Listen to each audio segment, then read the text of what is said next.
Now, like a lot of you guys out there, I am so busy, and I look at my time being so valuable to me. Trying to divide it up the best I can between family and running businesses, as well as this YouTube channel, can be pretty taxing. I mean, one of my outlets was mowing the lawn until it encroached into a lot of my time with my family. And that's where this comes in. This is the Hookii Neomow X. Now, this is going to be taking over the lawn maintenance program here at my property, as well as another property, just to showcase how much this thing can do. With that being said, this video is sponsored by Hookii, and I cannot wait to get into this thing to showcase to you guys how this thing is giving me all my time back. Now, as someone who's constantly reviewing tech products and e-bikes from brands that are at the forefront of the community in our industry, I became so interested in this product because it was so easy to set up. Let's unbox it and set it up right now so you can see exactly what I'm talking about. When you open up the box, you're greeted with a quick start guide that makes it really easy to set this thing up. After removing the quick start guide, you'll be greeted with a couple of boxes, an accessory kit and a power adapter. Next, let's go over some specs that the mower has. This mower comes with 3D LiDAR SLAM and Vision Fusion, which means this thing can see obstacles in front of it. It also navigates its way through the property and never misses a beat. Now, this specific mower can cover 1.5 acres of property, which we're going to be going over after we set this thing up. The runtime per charge is over 120 minutes, and that's with an 18-volt, 13-amp-hour battery pack. The cutting width of the mower is 280 millimeters, and the cutting height ranges between 1.2 inches and 3.3 inches. The blades cutting the grass is a spinning disc with 5 different replaceable blades. A couple of my favorite key features are the slope capability being a 45% grade, the noise level, which is a whisper 60 decibels. This thing is so quiet, you will not even hear it in your lawn doing its work. The fact that this thing is also water resistant, being IPX5 rated, is definitely a major plus, so you can leave it out in the elements.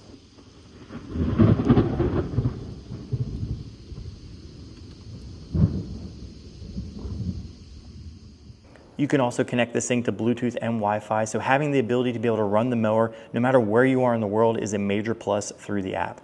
But before we get into the app and a couple of my favorite features, let me talk about some bullet points that I really love about this thing. Let's first talk about the no boundaries on wires with precision mapping. This thing, like I said, has LiDAR SLAM and Vision Tech, which means there are no wires when it comes to setting this thing up. There's not going to be some big cumbersome antenna to be able to help this thing navigate its way back to the charger. It also has smart multi-zone scheduling, which is a major plus for me as well, because I have several different zones on my property that I want this thing to mow, and it makes it really easy to do so. Now, setting up the mower is easy, but before you do that, you should mow your lawn to a desired height between 1.5 inches and 3 inches in length. Getting your lawn to that desired height is key here, and also allows for a seamless transition between push mowing straight into the robotic mower.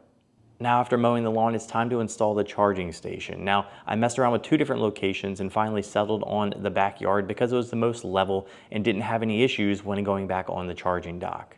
So after it's on the charging dock station and fully charged, it's time to map your property. And it is as easy as driving around an RC car around your property. And as you see here, I'm following the line and going around the entire perimeter of my property, allowing it to be able to make a 3D map of my property in order to find out which directions it wants to go to mow.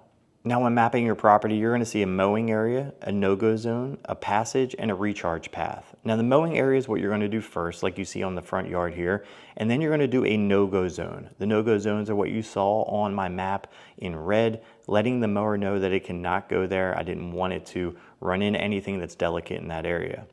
After that, you're going to be setting up passages. I have a passage going from my front yard to the little sliver of grass past my sidewalk, and then from my front yard to my backyard, which means this has to travel across my driveway and to the backyard in order to start mowing. After that, you put it in the mowing area, and then you set a recharge path. The recharge path will direct it right back to the recharge station, and it'll be good to go. Now, if you're the type that likes to dive deep into settings, the lawnmower does have a settings page allowing you to be able to go through work on rainy days mode, patch mowing, visual obstacle avoidance, crossing route, edge mowing, and more.